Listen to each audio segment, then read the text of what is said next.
नमस्कार, बहुत स्वागत है आपका प्रॉपर्टी गुरु में लेकर हाजिर है एक बार फिर सीएनबीसी आवाज पर आपका ये चहेता शो, जहां पर बात होती है रियल एस्टेट मार्केट की। लेते हैं आपके ढेर सारे सवाल और उन्हीं सवालों के जरिए समझने की कोशिश होती है कि इस वक्त प्रॉपर्टी बाजार में आखिर चल क्या रहा है। और नो डाउट आपके इंडिविजुअल सवालों के जवाब तो हम देते ही हैं। और ये सारी बातचीत करने के लिए आज हमारे चिर परिचित, आप जिन्हें बहुत अच्छी तरीके से जानते हैं, प्रॉपर्टी गुरु मोहम्मद असलम साहब स्टूडियो में मौजूद हैं। सर, आपका बहुत बहुत स्वागत है। तो आज असलम साहब के साथ ढेर सारी बातें होंगी, प्रॉपर्टी बाजार का ताज़ा हाल लेंगे, आपके सवालों के जवाब भी लेंगे। लेकिन सबसे पहले एक पर्सपेक्टिव जो हम हमेशा पूछते हैं उनसे, सर इस वक्त अगर हम देखें हालात। देखिए विपिन, जैसे हमने बात भी कर रहे थे अभी शो स्टार्ट होने से पहले कि अभी लाइक वही है, मतलब कुछ चेंज नहीं हुआ है। इफ़ यू आस्क मी कि जो भी अनाउंसमेंट थे, आई थिंक वो लास्ट टाइम हमने बात की थी तो टैक्स रिलेटेड काफ़ी बातें हुई थी या नहीं, बट अभी जो लोगों का रुझान है वो उसी तरफ है कि जो पुराना ऑप्शन जो उनको दो थे उसमें से उसी पे वो जा रहे हैं। पुराने नए में उनको थोड़ा समझ में नहीं आ रहा है। और वो मैं कहता हूँ एक रियल एस्टेट के लिए अच्छी बात है, क्योंकि अच्छा है कि लोग अगर वो पुराने ऑप्शन पे ही रहें तो सेल ऑफ फ्लैट्स वगैरह हमने कहा था वो इम्पैक्ट हो सकती हैं। लेकिन जिस तरह से चल रहा है, मुझे लगता है कि आज की डेट में अगर आप पूछेंगे तो हर सिटी में रेजिडेंशियल सेल्स की ही बात अगर करें तो जो अच्छे रेप्यूटेड डेवलपर्स हैं, जो उनके लॉन्चेस हुए हैं, उनको काफ़ी अच्छी सेल्स देखने को मिली हैं। जितना भी डेवलपर्स हैं, हमको न्यूज़ मिलती है, वो कहते हैं कि वॉक-इन्स भी अच्छे हैं। तो ओवरऑल एट अ लेवल जहाँ पे देश में काफ़ी चीज़ें चल रही हैं, लेकिन उसके बावजूद भी जो लोगों की पॉकेट में आ रहा है वहाँ पे अच्छी सेल्स आ रही है, वहाँ पे अच्छी सेल्स आ रही है। वेरी गुड, बिल्कुल बजटेड पे है। अभी भी हाई एंड का वो नहीं है। अभी भी मिड या अपर मिडिल क्लास वाले लोग काफ़ी बाहर हैं मार्केट में और अवेल कर रहे हैं, क्योंकि इस टाइम डेवलपर भी थोड़े सॉफ्ट हो गए हैं। काफ़ी उम्मीदें थी उनको भी बजट से कि कुछ आएगा तो कुछ होगा, लेकिन अभी वो भी समझ गए हैं कि भाई यही मार्केट है और इसी में जो उनको अपने वेयर्स एंड मीन्स के हिसाब से ही उनको अपना बिजनेस चलाना है। तो गवर्नमेंट से जो अपेक्षा थी उनकी पूरी नहीं हुई है, तो वो खुद ही हिसाब से अपना जहाँ डिस्काउंट देना है वहाँ डिस्काउंट दे रहे हैं, जहाँ पे उनको लगता है कि मुझे डिलीवरी जल्दी पहुँचानी है वहाँ कर रहे हैं। तो आप अगर देखेंगे तो आने वाले समय में बहुत लॉन्चेस कम होते चले जाएंगे जो अभी का मार्केट दिख रहा है। तो उससे क्या होगा कि जो इन्वेंट्री है वो धीरे धीरे ऑक्यूपाई होनी जाएगी। और जिस तरह से हम बात भी कर रहे हैं कि अभी लोग आ रहे हैं खरीदने के लिए, क्योंकि अभी मुझे लगता है कि सबकी एक्सपेक्टेशन खत्म हो गई है। अभी जो करना है हमें खुद करना है। तो इसलिए जिनको खरीदना है वो ज़्यादा एक्सपेक्ट नहीं कर रहे हैं कि कुछ और कम होगा, और जो डेवलपर्स हैं वो एक्सपेक्ट नहीं कर रहे हैं कि कुछ प्राइसेस बहुत ज़्यादा बढ़ेंगे। अभी तो प्राइसेस स्टैग्नेंट ही चल रहे हैं पिछले कुछ, और अब तो उम्मीद है कि और नीचे की तरफ वो डर रहे हैं कि ना जाए, इससे अच्छा है कि जो प्राइस है उसमें बेच दो आज। तो उसके चलते हुए मुझे लगता है कि इंडस्ट्री के लिए अच्छा हो रहा है, एंड यूज़र के लिए अच्छा हो रहा है। डेफिनेटली इन्वेस्टर्स अभी इसमें नहीं घुस रहे हैं, उनको थोड़ा नहीं लग रहा। लेकिन अगर आप पर्सपेक्टिव की बात करते हैं तो जो दूसरे ऑल्टरनेटिव बिजनेसेस हैं, अगर हम रेजिडेंशियल के अलावा और बात करें तो कमर्शियल अब अच्छा कर रहा है, लेकिन आई थिंक वो अपने पीक पे आ गया है। फ्रॉम यहाँ से अब हम उसको थोड़ा सा प्लेट्यू होता हुआ देख रहे हैं, और अब यहाँ से मुझे लगता है प्राइजेस फॉर्म होंगे और फिर धीरे धीरे नीचे जाएंगे, क्योंकि जो एक साइकिल है वो रन हो गई है कमर्शियल की। लेकिन जो ऑल्टरनेटिव बिजनेस है, जैसे को लिविंग है, स्टूडेंट हाउसिंग है, स्कूल्स हैं, हॉस्पिटल्स हैं, उनमें जो अभी डेवलपर्स या ऑपरेटर्स काम कर रहे हैं उसमें काफ़ी तेज़ी चल रही है। चलिए, तो ये एक पर्सपेक्टिव हुआ कि इस वक्त रियल एस्टेट मार्केट में चल क्या रहा है। राइट, अब हमारे कॉलर्स आ रहे हैं एक एक करके। तो सबसे पहले सुजीत पांडा साहब बंगलुरु से फोन लाइन पर आ चुके हैं। सुजीत जी, बहुत स्वागत है आपका प्रॉपर्टी गुरु में। बताइए कैसे मदद की जा सकती है आपकी। Good afternoon all. मेरा ये सवाल था, एक्चुअली मैंने व्हाइटफील्ड में 3 प्रॉपर्टी देखे हैं, एक गोदरेज एयर, ब्रिगेड एंड एक ओजोन का। तो तीनों का ऑलमोस्ट सेम 1.5 CR में आ रहा है और स्क्वायर फीट अराउंड 1650 है। ओके। और उसी के और एक प्रॉपर्टी है जहाँ पे सुमधुरा का है, वो ऑलमोस्ट 30 लाख अराउंड 1.2 में आ रहा है। ओके। और वो भी 70% कारपेट एरिया दे रहे हैं। जो लोग मतलब ये 3 जो बड़े बिल्डर्स हैं वो लोग 65% दे रहे हैं। राइट। तो इसमें मतलब क्या करें, should I choose between those 3 और the lower end that Sumadhura? And second, अभी थोड़ा सा मतलब मैं भी वही सोच रहा था, आपका सुना बात, तो बजट में कुछ सेंटिमेंट पॉजिटिव वाला नहीं है, तो वो भी एक चीज है। एंड थर्ड क्वेश्चन सर, मैं अगर चूज करूँ तीनों में से कौन सा, इन केस चौथा वाला को छोड़ दूं तो उन तीनों में से कौन सा चूज करें? बढ़िया, आपका अच्छा सवाल है। आपने काफी हद तक ये प्राइस में ये वाला सही बैठता है क्या, दैट 1.5 वाला, वो भी थोड़ा बोल 1.5 वाला? जी ठीक है, बिल्कुल बढ़िया सवाल है। आपने काफी होमवर्क करके और एकदम चीजें निकाल के हमारे सामने रखी, शायद हम आपकी ज्यादा मदद कर पाएंगे। तो सर क्या करना चाहिए? इन्होंने 3-4 चीजें यहाँ पे, अगर मैं चौथा छोड़ देता हूँ तो क्या करना चाहिए, तो वो आज की डेट में आई थिंक अभी हम आप शो शुरू होने से पहले यही बात कर रहे थे कि जो आज की डेट में इस्टेब्लिश प्लेयर हैं जिनका ट्रैक रिकॉर्ड है, उनकी तरफ ज़्यादातर सेलर्स जा रहे हैं, और वो सही भी है क्योंकि आपको एक एश्योरिटी भी चाहिए, क्योंकि हो रहा है रियल एस्टेट में वो यही है कि डेवलपर्स के पास फंडिंग नहीं है और वो अपने प्रोजेक्ट कंप्लीट नहीं कर पा रहे हैं। ये तीनों इस्टेब्लिश प्लेयर्स हैं आपके, ओजोन, गोदरेज एंड ब्रिगेड, तीनों का काफ़ी नाम है बेंगलोर मार्केट में। तो मुझे लगता है आपको पहली चीज़ तो इन्हीं के तीन के बीच में डिसाइड करना चाहिए। उसके रीजंस भी हैं क्योंकि आई थिंक ये तीनों प्रोजेक्ट्स मेट्रो के पास हैं और काफ़ी कनेक्टिविटी अच्छी है, प्रोफाइलिंग बहुत अच्छा है, जो प्रोडक्ट का जो जो एंड प्रोडक्ट है वो काफ़ी अच्छा दिया है। तो मुझे लगता है इन तीनों में से आपको लेना चाहिए, लेकिन अगर आप क्या लेंगे इन तीनों में से वो आपका डिसीजन होना चाहिए, रादर मैं आपको बोलूँ, क्योंकि मेरे लिए ये तीनों ही काफ़ी अच्छे हैं। गोदरेज अपने आप में एक नेशनल प्लेयर है, ब्रिगेड बेंगलोर में काफ़ी स्ट्रॉन्ग है, देन ओजोन भी काफ़ी स्ट्रॉन्ग है। तो मुझे लगता है आपको जहाँ भी अच्छा प्राइसिंग मिलता है, जो आपने अभी पूछा कि 1.65 में वो ठीक है या नहीं, तो आज की डेट में प्राइजेस सॉफ्ट हो गए हैं, डेवलपर्स रेडी हैं आपके साथ नेगोशिएट करना चाहिए। और फ्यूचर के हिसाब से भी मुझे लगता है कि यहाँ पे आप ज़्यादा श्योर रहेंगे कि ये डिलीवर हो जाएंगे टाइमली और आपको उसका पोजीशन भी मिल जाएगा। राइट, तो सुजीत साहब चॉइस तीनों ही बहुत अच्छे हैं, प्राइस ऑलमोस्ट आपके पास एक जैसा ही है।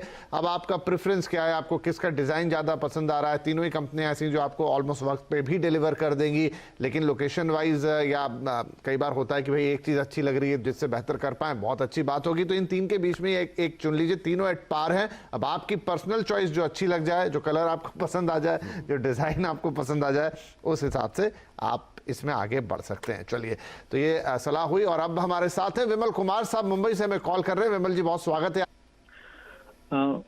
गोरेगांव और बोरीवली के बीच में ऑल इंक्लूसिव 80 का अंदर मैं 1 BHK फ्लैट देख रहा हूँ। ओके, कारपेट 400 अराउंड 400 ओके, देख रहा हूँ। ठीक है, ठीक है। मैं अभी ओबरॉय मॉल का एरिया में गोरेगांव ईस्ट में राइट, GV बिल्डर्स का 2-3 प्रोजेक्ट आ रहे हैं। उसमें वन है ओम त्रिमूर्ति 395 कारपेट, उन लोग का ये दूसरा एक प्रोजेक्ट है प्री लॉन्च में, वो 419 कारपेट है। Okay, all inclusive 81 lakh only. Okay, completion date will be 2023। ठीक है, ठीक है। ये बिल्डर के बारे में जानना चाहता हूँ। देखिए, हाँ, मैंने तो नहीं सुना है GNV, लेकिन असलम साहब जरूर बताएंगे इसके बारे में। और फिर ये जिस भाव पे आपको मिल रहा है, करीब करीब 80 लाख 81 लाख के आसपास, और सब कुछ मिला जुला के, क्या ये बिल्कुल सही होगा आपके लिए इस इलाके में, इस बजट के साथ? सर, क्या सलाह होगी इनके लिए? अभी शायद ये प्रोजेक्ट एक्सकेवेशन स्टेज पर ही है, जो भी पिक्स उनको मिली हैं डेवलपर की तरफ से, और आई थिंक 10 साल से ये चल रहा है। मैं हो सकता है गलत हूँ, लेकिन आप फिर भी अपने एंड पे चेक कर लीजिए कि अगर 10 साल से वो कंप्लीट नहीं कर पाए हैं तो डेफिनेटली कुछ फाइनेंशियल स्ट्रेन रहे होंगे, और मतलब कुछ ना कुछ इशू रहेगा उसमें। तो मुझे लगता है कि आपके बजट में, जो आपका बजट है 60 लाख, और आप खुद ही बोल रहे हैं कि 81 लाख में वो भी आपका गैप आ जाता है, तो मेरे ख्याल से आपको 60 लाख में थोड़ा और गोरेगांव आपको नहीं, आपने खुद बोला गोरेगांव से बोरीवली के बीच में आप ले सकते हैं। तो मुझे लगता है कि काफ़ी ऑप्शंस आपके पास अवेलेबल हैं। तो देखिए, ये टाइम रहता है, किसी डेवलपर के बारे में गलत नहीं बोल रहे, उनके अपने रीजंस होंगे कि वो क्यों नहीं कंप्लीट कर पा रहे हैं, लेकिन आपके अल्टीमेटली आप एंड यूज़र हैं, पैसा आपका जा रहा है, 60 लाख बड़ा अमाउंट होता है। तो मुझे लगता है आपके पास काफ़ी और ऑप्शंस होंगे जो आप ले सकते हैं। सेकेंडली, आज की डेट में आपको मैक्सिमम सबके लिए एडवाइस हम यही देते हैं कि ज़्यादातर आप कंप्लीटेड प्रॉपर्टीज़ में जाइए। भी नहीं कह रहे कि आप रेप्यूटेड डेवलपर्स के साथ अंडर कंस्ट्रक्शन में जाइए। आज की डेट में जो नीड ऑफ द आवर यही है कि आपको कंप्लीटेड प्रोजेक्ट देखना चाहिए, या कुछ 90% कंप्लीट है, 10% हो ही जाने वाला है, उस तरह के प्रोजेक्ट्स में आप जाएंगे तो अच्छा रहेगा। And the last resort could भी कि अगर आपको बिल्कुल कुछ नहीं है तो आप रीसेल में भी जा सकते हैं। तो रीसेल में भी काफ़ी अच्छे ऑप्शंस अवेलेबल हैं, क्योंकि इन्वेस्टर्स ने बहुत इन्वेस्ट किया हुआ है उसमें रीसेल में, और हो सकता है शायद आपके बजट में ही मिल जाए। तो मेरा कहना यही है कि आप वो प्री लॉन्च वाले ऑफर भी ना लीजिए, और जो प्रोजेक्ट अभी काफ़ी दिन से चल रहे हैं और नहीं कंप्लीट हो पा रहे हैं उनको बिल्कुल अवॉइड कीजिए। राइट, ये बहुत अच्छी सलाह है। और जो रीसेल वाला ऑप्शन है वो तो मुझे भी बहुत पसंद आया, क्योंकि बात बिल्कुल सही कह रहे हैं असलम साहब की, काफ़ी इन्वेस्टमेंट हुई है इस पूरे बेल्ट में पिछले 10-1 साल में, और उसमें से काफ़ी सारे इन्वेस्टर बाहर भी निकलना चाहते हैं, सबको मालूम है कि, और आपको हाथों हाथ घर की चाबी मिलेगी, आप GST से भी बच जाएंगे, और साथ में पहले दिन से अगर आप रहना चाहते हैं रह सकते हैं, किराए पे देना चाहते हैं दे सकते हैं। तो ये बहुत ही सेफ और अश्योर्ड तरीका रहेगा, इंस्टीट्यूट की आप किसी कम दाम के चक्कर में प्री लॉन्च में जाएं फिर इंतजार करते रह जाएं, क्योंकि मार्केट जिस तरीके का है, चाहे रेपुटेटेड डेवलपर हो चाहे अननोन डेवलपर हो, आप इस चीज से अगर बचें तो ज्यादा बेहतर होगा। बहुत बढ़िया सलाह है आपके लिए। तो आई होप कि इसके बाद काफी हद तक आप क्लियर होंगे कि क्या करना चाहिए।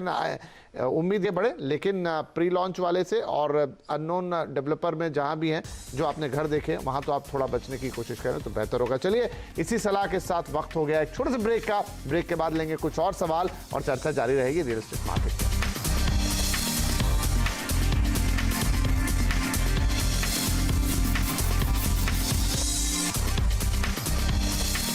Welcome back. सीएनबीसी आवाज पर इस वक्त जारी है प्रॉपर्टी गुरु और हम दे रहे हैं आपके सवालों के जवाब। असलन साहब हमारे साथ बने हुए हैं और अब हमारे अगले कॉलर भी फोन लाइन पर आ गए हैं, सनी साहब। तो सनी साहब, बहुत स्वागत है आपका प्रॉपर्टी गुरु में। क्या पूछना चाहेंगे आप, कैसे मदद कर सकते हैं हम आपकी? हेलो विपिन जी, नमस्कार असलम जी। मैं हैदराबाद गच्चीबोली से रिलेटेड मेरा सवाल है। मैं यहाँ पे एक 3 BHK फ्लैट देखा है पटेल बिल्डर्स का। स्मॉन्डो प्रोजेक्ट का नाम है। करीब 1400 स्क्वायर फीट का फ्लैट, अप्रोक्सीमेटली 1 करोड़ का मुझे वो दे रहे हैं। मुझे आपसे ये एडवाइस चाहिए कि ये प्रोजेक्ट कैसा रहेगा, self use as well as अगर 4 साल 5 साल में मेरा रिलोकेशन होता है हैदराबाद के बाहर तो रेंट वगैरह में कोई परेशानी नहीं आए। मेरा मेन कंसर्न ये है कि ये बिल्डर का उतना ट्रैक रिकॉर्ड रेजिडेंशियल में नहीं है, कमर्शियल में भले इनका नाम सुना है। और दूसरा कि ये प्रोजेक्ट जितना मैंने पता किया अप्रोक्सीमेटली 8 साल कुछ से चल रहा है। आज के दिन में रेरा रजिस्टर्ड है और बिल्डिंग मतलब 90% रेट टू ऑक्यूपाई है। तो मेरा ये सवाल है, आपसे थोड़ा गाइडेंस चाहिए कि इसमें जाना चाहिए या इसको अवॉइड करना। बिल्कुल। तो ब्रेक से पहले जो हमारे पास सवाल था लगभग उसी लाइन का सवाल है, बस है कि शहर बदल गया है, हैदराबाद हो गया है, बिल्डर बदल गए हैं। तो सर इनके लिए क्या सलाह होगी सनी जी के लिए?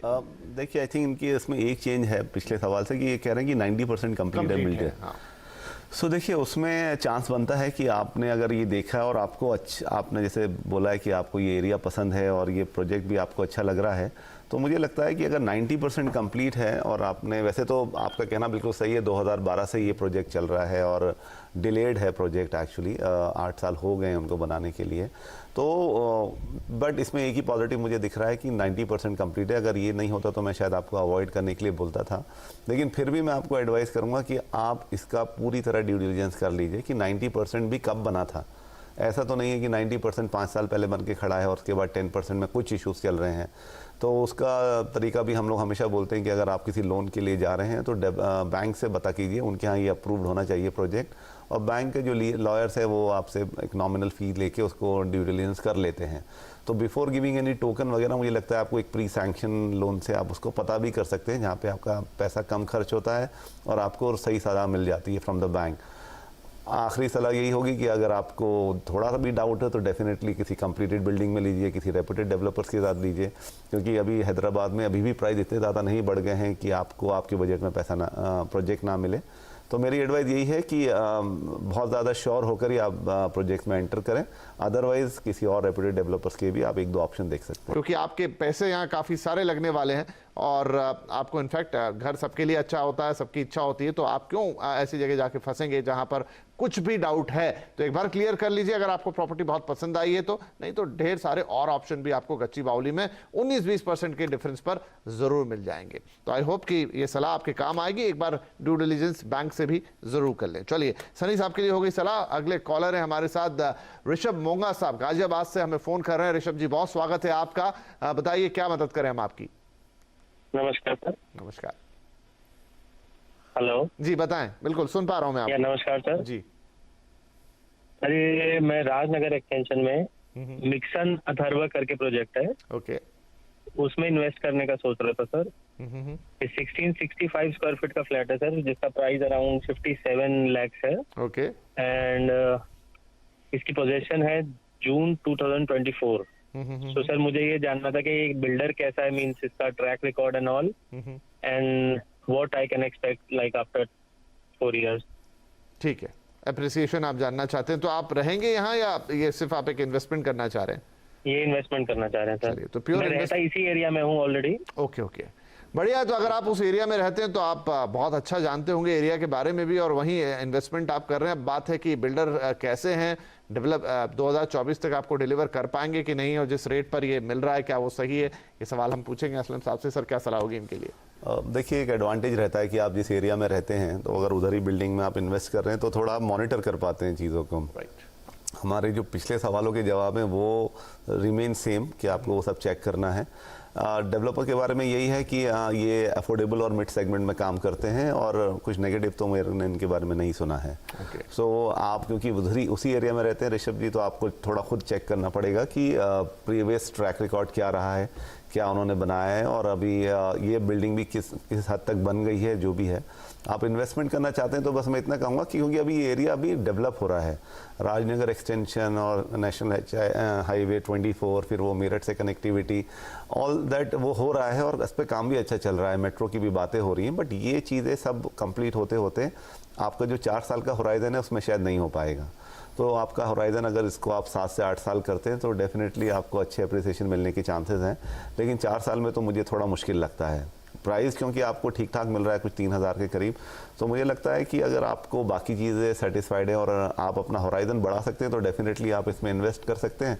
अदरवाइज़ अगर आपको इन्वेस्टमेंट के लिए करना है तो फिर मुझे लगता है ग्रेटर नोएडा या नोएडा एक्सटेंशन बेटर लोकेशन है। इन NCR में ही अगर आप बात करें तो आप चॉइस कर लीजिए, सारे प्रॉस एंड कॉन्स देख के और फिर डिसाइड कीजिए। राइट। और 57 लाख जैसा अमाउंट है तो मेरे ख्याल से दुकान वगैरह जैसी कमर्शियल प्रॉपर्टी भी देख सकते हैं। तो इस पर एक बार ऋषभ साहब और विचार कीजिए पूरी तरह से। देखिए, आपको कोई जल्दी तो है नहीं, आप आराम से रह रहे हैं, इन्वेस्टमेंट ही आपको करनी है, तो आप अपना पैसा सुरक्षित भी इन्वेस्ट करना चाहेंगे और ऐसी जगह इन्वेस्ट करना चाहेंगे जहां से रिटर्न बढ़िया आए, तो कोई जल्दबाजी नहीं है।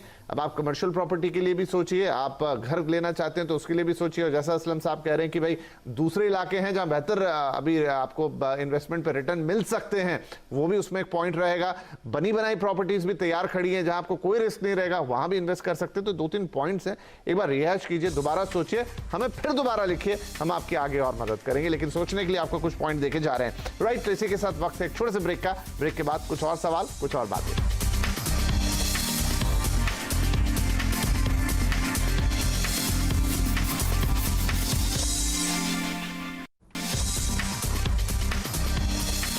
Welcome back. आप देख रहे हैं प्रॉपर्टी गुरु, और यहाँ पर चल रही है रियल एस्टेट पर बड़ी इंटरेस्टिंग बातें। सवालों के जरिए बहुत सारी बातें अब तक हमने की है, इन्वेस्टमेंट से लेकर घर खरीदने से लेकर बड़ी अच्छी अच्छी सलाह भी आज आई है। और अब एक ईमेल लेने का वक्त है। तो होमी वाडिया साहब ने हमें ईमेल भेजा है पुणे से, और आप पूछना चाहते हैं कि खराड़ी में फॉरेस्ट कंट्री प्रोजेक्ट में 3.5 BHK आपने 2016 में खरीदा था करीब 1.25 करोड़ रुपए में, और फिलहाल उसकी कीमत 1,65,00,000 रुपए हो गई है। रेंटल इनकम भी उससे मिल रही है, तो अब इस निवेश में रहना चाहिए या निकल जाना चाहिए? तो सर, आपके शहर का सवाल है, और बड़ा अच्छा है कि भाई 2016 में इन्होंने खरीदा 1.25 और 1.65 अगर आज है जैसा मार्केट हम देखते हैं तो बिल्कुल बुरा नहीं है, और रेंटल इनकम भी कमा रहे हैं। तो क्या सलाह होगी इनके लिए? प्रोजेक्ट बहुत अच्छा है सर, इसलिए, और एक्चुअली खराड़ी में है, तो खराड़ी में जो एडवांटेज है अभी सारे रेजिडेंशियल प्रोजेक्ट के लिए कि कोई नया रेजिडेंशियल प्रोजेक्ट आ नहीं रहा है वहाँ पे, और कमर्शियल काफ़ी आ रहा है। लाइक आप देखेंगे तो 3 साल में आई थिंक वहाँ पे और 3 से 5 million square feet residential commercial आने वाला है, जिसके चलते रेंटल तो डेफिनेटली बहुत अच्छा रहेगा। और मुझे लगता है प्राइसिंग जो है रेजिडेंशियल के वो भी बढ़ जाएंगे, क्योंकि खराड़ी एज अ होल मेरे ख्याल से इक्का दुक्का प्रोजेक्ट ही हैं जो रेसिडेंशियल में आ रहे हैं। तो ओवरऑल जो डिमांड है उस एरिया की काफ़ी रहेगी। वॉक टू वर्क का कॉन्सेप्ट सभी चाहते हैं कि घर से निकले और पहुंच जाएं, तो आपके रेंटल्स तो बने रहेंगे। आपको ऑलरेडी काफ़ी अच्छा अप्रिसिएशन हो गया है इस पूरे इस आपके इन्वेस्टमेंट में, तो मुझे लगता है कि इसमें आप बने रहेंगे तो इसमें कोई नुकसान नहीं है। यहाँ से अगर बेहतर ना हो लेकिन यही रेट पे अगर आपका और बढ़ जाता है 3-4 साल में, तो डेफिनेटली आपको फ़ायदा ही रहेगा। और क्योंकि रेंटल्स काफ़ी अच्छे हैं तो कभी भी आपको ऐसा नहीं रहेगा कि घर खाली रहे, तो आपके जो रिटर्न है वो हमेशा आते रहेंगे, और एप्रिसिएशन भी इसमें फ्यूचर में 4 से 5 साल में काफ़ी अच्छा दिखता है। राइट। तो वाडिया साहब, अगर कोई जल्दबाजी नहीं है, कोई पैसों की ज़रूरत नहीं है, तो ज़रूर आप इसमें ही बने रहें, क्योंकि अगर आप सोचे कि इसमें से निकालेंगे दोबारा कहीं डालेंगे, लंबा प्रोसेस है, ढूंढना पड़ेगा, सब कुछ करना पड़ेगा। तो एक प्रॉपर्टी जो बढ़िया रेंटल भी दे रही है, बढ़िया एप्रिसिएशन भी दे रही है, उस एरिया का प्रोस्पेक्ट आगे बहुत ब्राइट है, तो क्या जरूरत है कि हम इसे बेचें। तो रखिए आप अपने पास, 3-4 साल और रखिए, यहां से और बेहतर ये पहुंच जाएगा। फिर आपको कभी लगे कि भाई अब क्या करना चाहिए, तो हम हैं हमेशा आपको सलाह देने के लिए, लेकिन फिलहाल आप इसे होल्ड कीजिए, यही आपके लिए सलाह होगी। राइट, इसी सवाल के साथ हमारे लिए वक्त हो गया है समाप्त। और प्रॉपर्टी गुरु में आप हमेशा बढ़िया बढ़िया सवाल हमें भेजते हैं, वो अच्छी बात है, तो लगातार भेजते रहिए pg@moneycontrol.com पर। और जाएं उससे पहले असलम साहब आपका बहुत शुक्रिया, ढेर सारी बातें आपसे हुई, बड़े बढ़िया बढ़िया पर्सपेक्टिव मिले। एंड आई होप कि हमारे दर्शकों को, तमाम घर खरीदारों को, रियल एस्टेट में इंटरेस्ट रखने वालों को एक बढ़िया इंसाइट भी आज देखने और सुनने को मिला है। तो चलिए इस हफ्ते के लिए इतना ही, अगले हफ्ते फिर मुलाकात होगी, तब तक के लिए नमस्कार।